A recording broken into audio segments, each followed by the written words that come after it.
Okay, so let's do elasticity. Now here's the deal. You'll have structures like this. So here's a pillar or a beam or whatever. And let's say this beam is subject to tensile forces. So if you apply forces like this, what will happen is the length of the beam will increase. Or it might be subject to compressive forces. And when the beam is subject to compressive forces, its length decreases. Okay. And what you find is most structures are much stronger against compressive forces rather than tensile forces. So, for instance, if this was a concrete pillar, the concrete pillar, you would need a 10 times greater force, compressive force, than tensile forces to break it. So, again, if 1,000 Newton force breaks this, you would need 10,000 Newtons in the compressive direction to break this. Okay, so a lot of in a lot of structures that factor goes into play. So, for instance, what you want to make sure in a lot of your structures like bridges and all that, that the largest force is a compressive force, and so smaller forces can be tensile forces, but the largest force has to be a compressive force. And we'll look at a suspension bridge which incorporates that fact. Well, all bridges incorporate that fact. So we'll look at that in some of the design features. So, so when an object is either under tension or compression, the object deforms. So this is a tensile deformation and this is a compressive deformation. Okay, and what we are interested in is for when the deforming force goes away, that our structure goes back to its original shape. So, all right, so here's what I was saying. See, concrete, for instance, compressive and tensile strengths. What that means is what is the greatest tensile stress that you apply to break the structure. So for concrete, the tensile stress strength is 2 million megapascals. So 2 megapascals. And compressive strength is, you can see that it's 20 megapascals, which is 10 times greater. So concrete pillar is 10 times stronger under compressive stresses than tensile stresses. Cast iron as well is much stronger. Steel has the same strength. Even your bones are much stronger under compressive forces than tensile forces. Okay. Marble as well.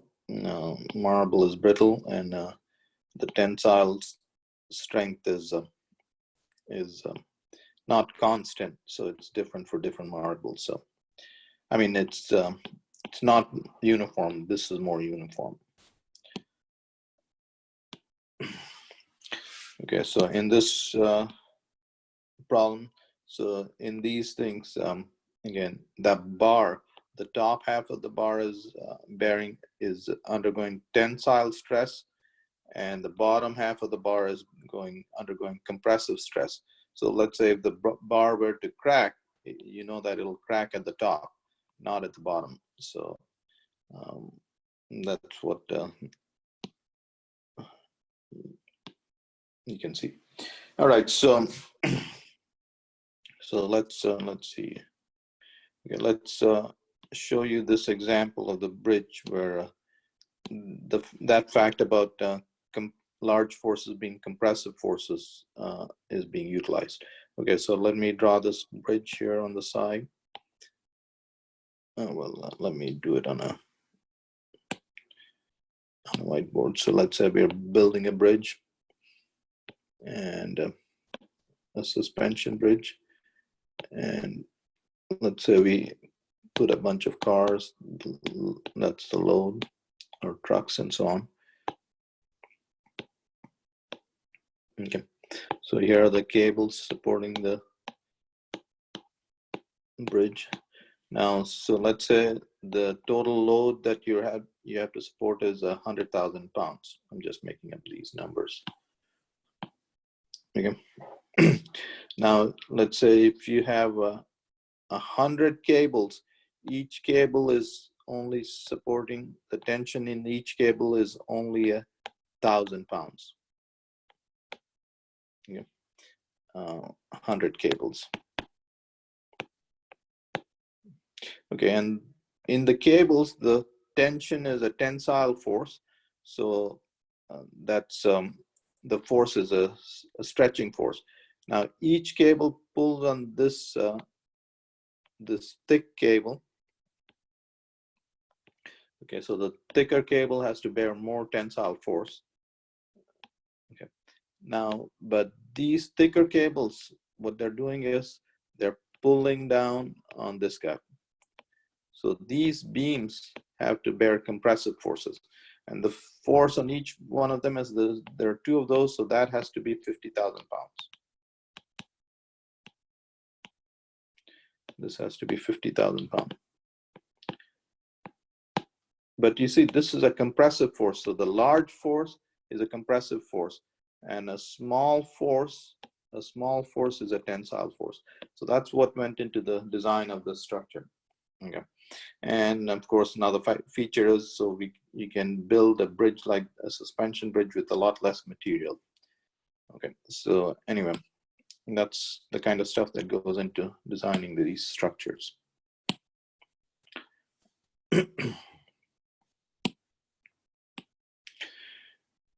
Okay, so in elasticity, we have to define these two terms, stress and strain.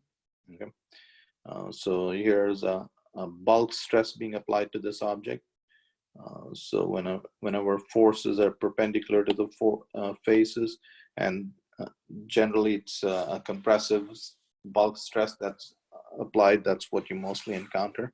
You see the volume of this object decreased. Okay, so for instance, that's what would happen if you were underwater. Okay, the water pressure would compress objects, and this can be crucial because so for instance, imagine a sub and you have a window in the sub. Now the forces are compressive forces on the structure and the window. The window and the structure are built using different materials, and you want to ensure that in your design that, let's say, if the window compresses more, that you don't pop leaks around the frame and stuff like that. So you have to think of all that kind of stuff. Okay, so let's define, you will define these two terms, stress and strain. Stress is equal to the external force acting on the object per unit area. So the external force acting on the object per unit area. Strain is a measure of the degree of deformation. So strain measures how much the object deformed.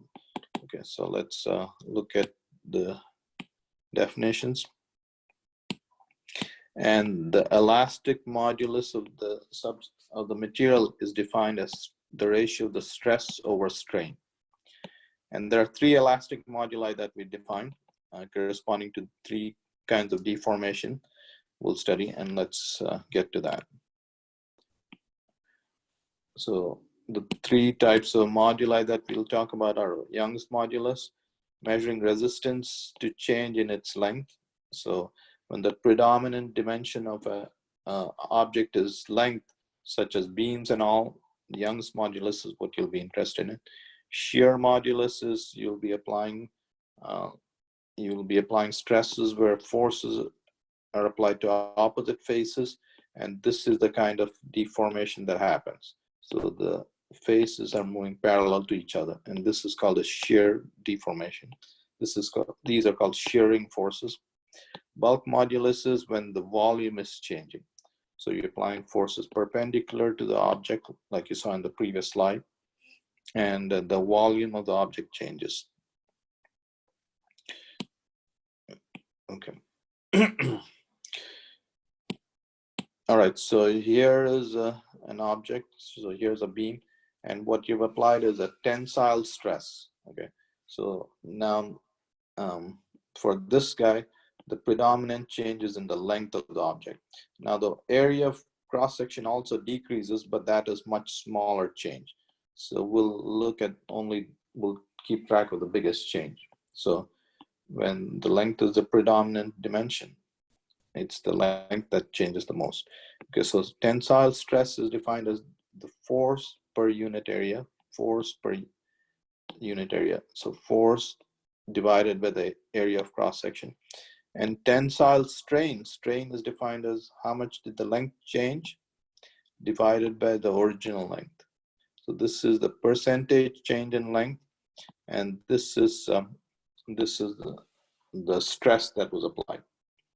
Now this is dimensionless, so the Young's modulus has dimensions of force over area, Newton per meter square. Okay, so all elastic moduli are stress over strain.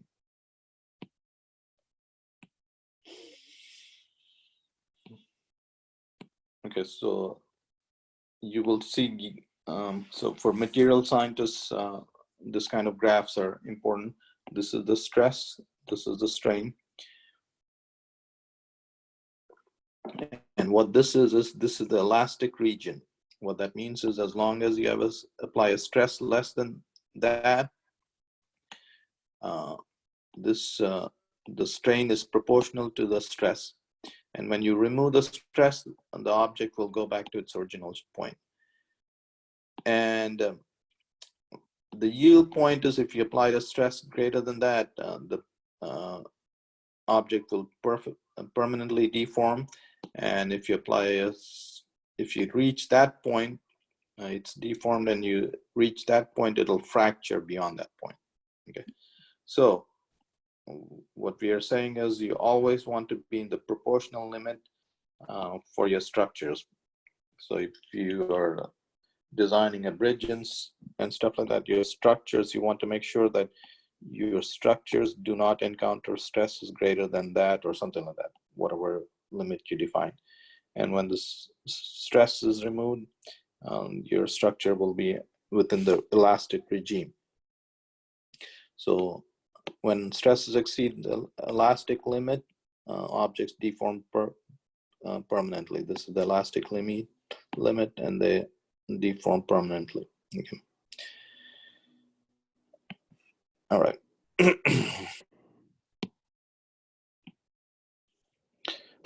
So here is so now we'll look at shear modulus. By the way, I urge you guys to go and check out these simulations. So here is the shearing stresses when you apply forces parallel to the faces in opposite direction. You're applying forces to opposite faces in opposite direction. And the deformation will be the surfaces will slide against each other. An application of that is scissors. That's how the scissors work. One blade is applying a force in one direction, the other blade is applying a force in another direction, and the two surfaces slide past each other and they cut the object. Okay. So here's again shear modulus is the shearing stress, and the shearing stress is this force divided by the area of that face, and the shear strain is measured like so. How much did this surface move relative to that surface? So that's the deformation. And how far apart are they? So that's the relevant thing. And the further apart they are, the more, for a given material, the more this motion would be. So shear strain is delta x by h. Okay. And again, this is dimensionless. Strain is always dimensionless. And so the units for all moduli are Newton per meter square.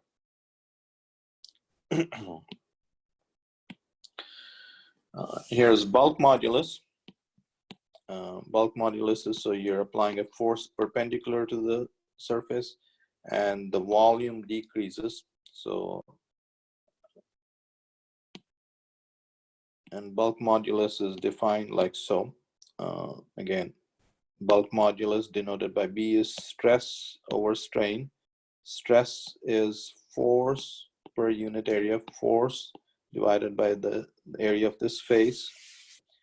And strain, the volume strain is change in volume, delta V by V. Okay.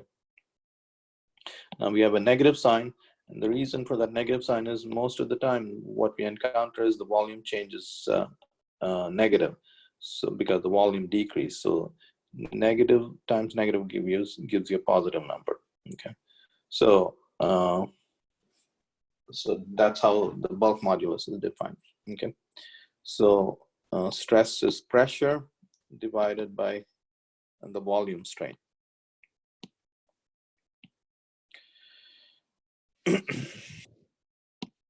Okay, so here are, so these tables, this kind of stuff is important enough where you have them in tables. So they give you for various materials, they give you the Young's modulus, bulk modulus, and shear modulus. Okay. And so these are tables that were put together where these numbers were determined by material scientists in a lab. Okay.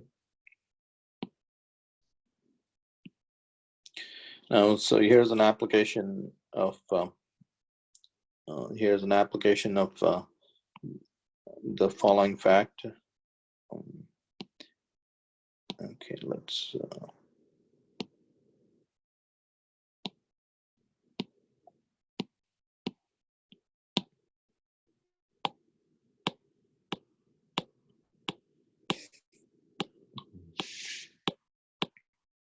remember we saw that concrete has a much higher compressive strength than tensile strength. Okay, the compressive strength is 10 times greater than the tensile strength. Okay, so we will, that fact is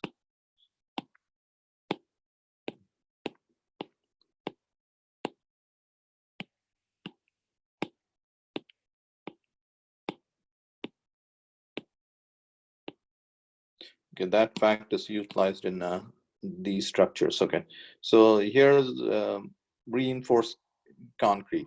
So imagine that this is a span of a bridge, and as stresses are applied when vehicles go by, the concrete will buckle. This will stretch. This end will get longer. This end will get smaller. But since concrete is weaker under tensile stress, you will start getting cracks underneath the span. Okay, so how do you prevent that? So here's a little trick. What you do is you use iron bars.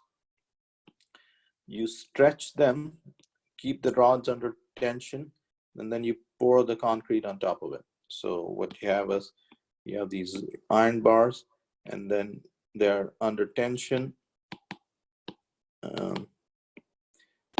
and then you pour concrete on top of that. Okay, and then let the concrete cure. Once the concrete cures, you let go of the tension. Okay, so what they are is they're under compressive forces. So when the beam, when there's no load on it, the concrete is under compressive forces, because remember those beams were under tension. And now when you put a load on it, that stretches, that when that buckles, this is stretched, but it's only gone back to its original shape. So a structure like this, a pre-stressed concrete block, is much stronger, and it won't crack at the bottom. Okay, so that's the idea. Okay, so pre-stressed concrete is much stronger. Okay, and here's another little trick that was used back in the olden days. I don't know if they still use it, but anyway, what you do is